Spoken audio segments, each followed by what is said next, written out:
Changing Lanes, the official podcast of BMW.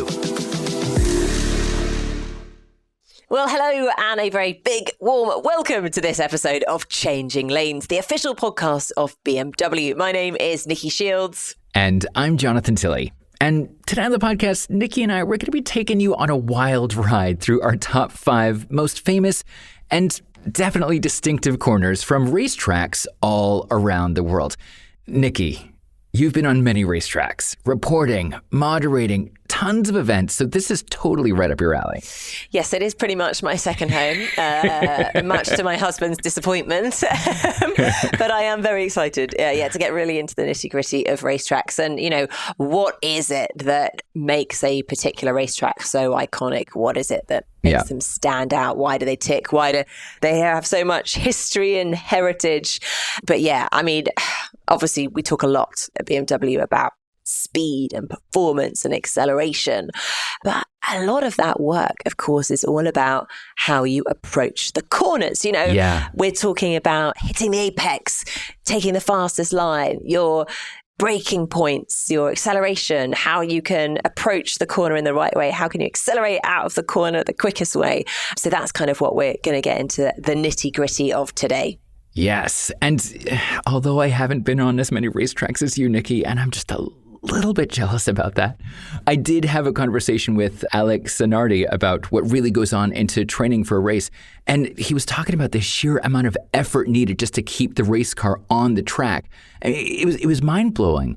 And we're going to talk a little bit about Alex a little bit later for a corner that he made history on.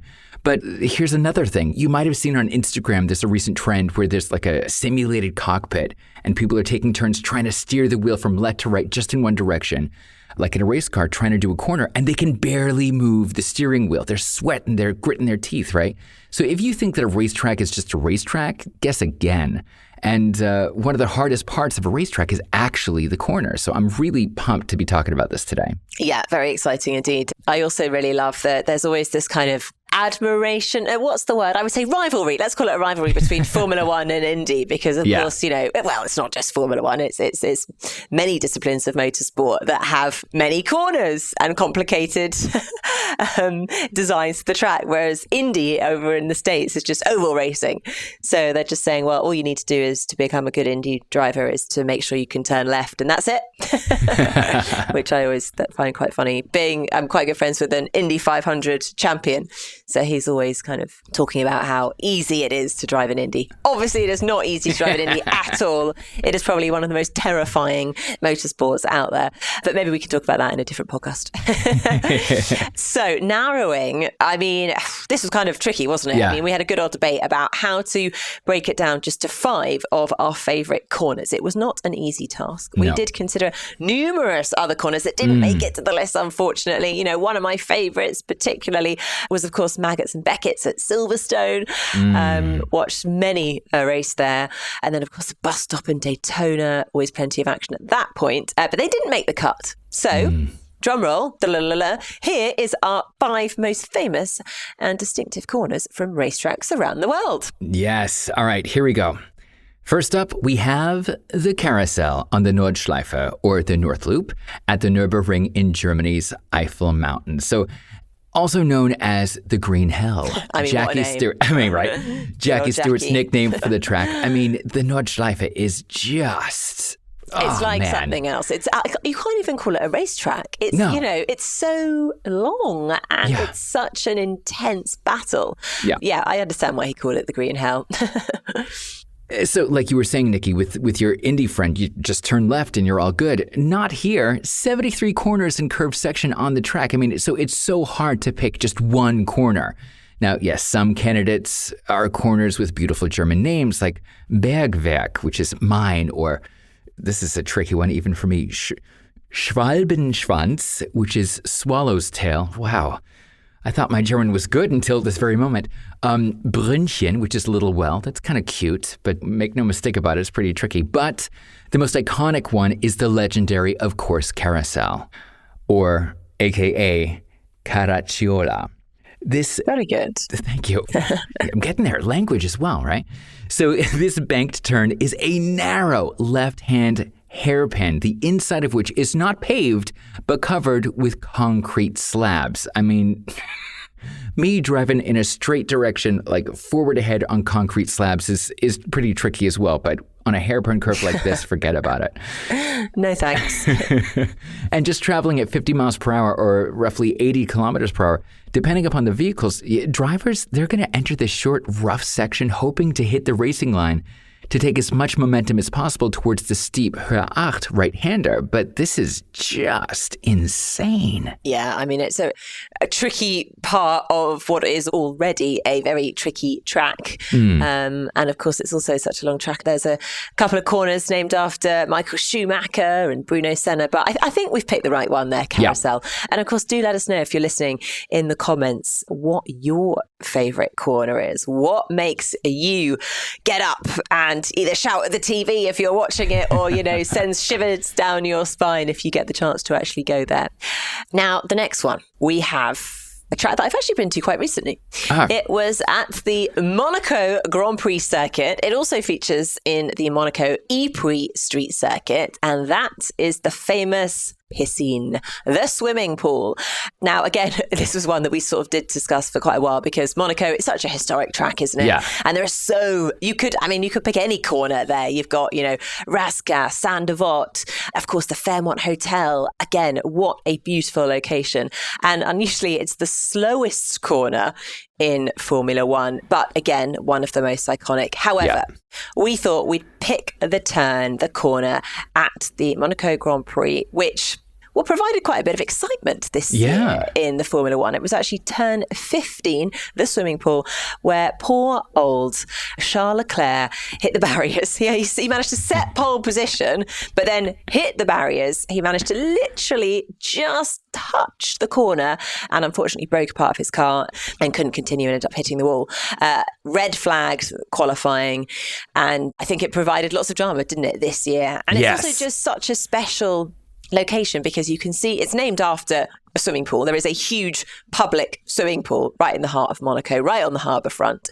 So the cars literally wind their way around the swimming pool. You've got the harbour on the other side, and it is absolutely beautiful. And actually, I should also say that the last time we were out for Formula E, we had Antonio Felix da Costa, who was the winner of the race, and he jumped in the swimming pool to celebrate. So there you go. It's famous for many reasons. Perfect. And also, we've got to say that, of course, the other reason that all the corners in Monaco are so famous, but this one in particular, is because there are no runoff zones. So any mistake is very costly because there is no margin for error when it comes to a street circuit. So that is the next corner on our list of top 5. Also, I've got to say, actually, it's a very special time because when you drive through it, as you then exit a point where you've got all the grandstands on your left-hand side. So again, you've got all the crowds going wild, all the hospitality sits above. So it's a really kind of special moment, I think, in the track for the drivers to be able to hear the sound of the fans cheering them on. Especially after making that really tough curve and then like, whoa, look at everybody. I made it, Exactly. That's amazing. I got through. And then they hit with another one. All right. Next on our list, we have the Corkscrew at the Laguna Seca Raceway near Monterey, California. Now, even pro racers, they find it ridiculously hard to get the racing line in this combination corner. The left-right combination, it winds down a hill like a corkscrew, fitting for its name, right? So coming from a slightly uphill right-hander, the driver gotta brake and drive blindly into an inward-sloping left turn. I mean, that's insane, right? Yeah. Really, really hard. Yeah. Then after going over a little camber, turn 90 degrees yet again, but to the right now, into a curve that also tilts inwards. I mean, this is a roller coaster ride and a massive challenge. And just going into it blindly, that boggles my mind. Yeah, that boggles my mind. A blind corner. I mean, I don't know how they do it either. And just watching the racers do it, it's like, how do they do it? And then you put yourself in their shoes or in their eyes, and they're going into it blindly. Like, that's crazy. And it's so, just the tiniest error makes such a difference. You've basically got to be on the racing line 5 centimetres to the left or 5 centimetres to the right. If you get it wrong, then you're going to be in the wall. Yeah, exactly. You've made a mistake. That's it. Race is over. And actually, one of our past podcast interview episode guests, Alex Sarnardi, he really made a name for himself in 1996 when he overtook the race leader in the actual corkscrew in the last lap of a kart championship race. Now, this is just unbelievable. I mean, Alex was an amazing person to chat with, so motivational, but don't let that fool you. He's out for the kill, and he overtook in the corkscrew. Like, this is insane. So the move became known to many racing fans as the pass. The maneuver was banned for future years. And if you want to listen in on that podcast episode with Alex, it is episode number 6. And if, like I said, if you need a boost of motivation and inspiration, check it out. He's a really super cool guy. Yeah, he really is, as you say, an inspiration to us all. And yeah, a phenomenal sort of talker as well. So yeah. I agree. Listen to the other episode. Now, next on our list, it's really a corner that kind of keeps drivers on the edge. And that you will find in Italy at a track called Monza. It is, of course, the Parabolica. It's such a first of all, I mean, Monza, what an awesome track. This is really getting me excited about going to racetracks again. But it's a kind of old school race track. You know, it's one of the last remaining high-speed circuits on the Formula One calendar. Everyone loves going there. Everyone loves watching the racing. Everyone loves being involved in the racing. And ultimately, it's because you can pretty much go full throttle about 80% of the time. But I think even a track like this has to have some corners. And of course, the most famous one is the Parabolica. It is broad. It's a 180-degree corner that connects two of the track's longest straights. And basically, the drivers approach the giant turn at full throttle, hit the brakes to the absolute max to try and maintain some corner speed, and then they're able to go full speed again early at the end as the corner opens out. And as you know, key to racing is making sure you get the right exit, and that is key to the dash to the finish line. Yeah. And, you know, it really does make a difference to the lap times. Yeah, exactly. And, you know, just watching it is like, how, you know, but I mean, that's what they do for a living, you know, and I think that's why it's so exciting, whether you're physically there, Nikki, or watching it from home. You know, it's just, it's fascinating to watch. All right, last but definitely not least is the Rouge, located in Belgium's famous Spa circuit. I mean, come on. We all knew it was coming, right? You couldn't miss it out, that's for sure. No brainer. Like, you gotta put it in there. I mean, no such list would be complete without this, right? So it's one of the favorite racetracks for lots of different racers from various categories, and it's considered one of Formula One's most heart-in-mouth corners. It is just, your pulse is racing just watching it, being there, driving there. I mean, your heart must explode, right? Common mistakes and something of a meme in social media as well. It's technically the Radillon de l'Eau Rouge. I hope I said that right. Very You've been there. Yeah. You've been there. Oh, tell us all about it. Wow. I went for the 24 hours of Spa, and I've always, you know, I would have obviously put this corner on the list had I not been there. Yeah. But having now been there, oh, wow. I don't, you know, the TV just does not do it justice. It is phenomenal. It takes your breath away. It's so wide. It's so steep. It's so fast. It's so undulating. My experience the first time I went there, it was actually in the evening. So it was dark. So obviously all the, you know, cars are racing, lights are on, look fantastic. And sort of along the side, as if you're going down into Eau Rouge, you've got the pit lane on your right hand side. So you can literally stand on the pit wall right next to the cars flying past you at, you know, 150 miles per hour plus. So I stood there for the first time, and I'm not joking. I've had some pretty exhilarating moments over, you know, my career, being very fortunate to be around racetracks or driving fast cars or being driven in fast cars, whatever. That was probably the most terrified I have ever been.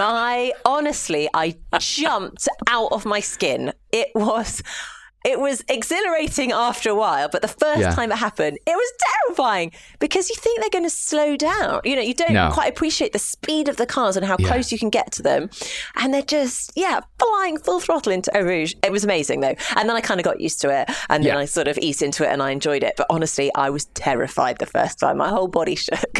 I was not expecting you to say terrified. I thought you were going to be like, there was like, the sky opens, the sun beams, like your heart is... is a flutter. You feel like you're flying. No, terrifying. Terrifying. It's so pathetic. I genuinely am not normally pathetic in these situations. I was by the pit wall and then I had to sort of run back into the pit lane on the other side of the garage just to sort of like catch my breath, calm down a bit. And then I was like, don't be so silly. And then I went back over and sort of stood and watched the race from there. But no, it was very, very special. But, you know, it is so challenging because you're going downhill, full throttle. You've got to exit a straight into a slight left-hand corner in a depression, of course. And then that's very quickly followed by a sharp uphill right-hander. And it really is uphill. You know, walking to that top of the hill is exhausting.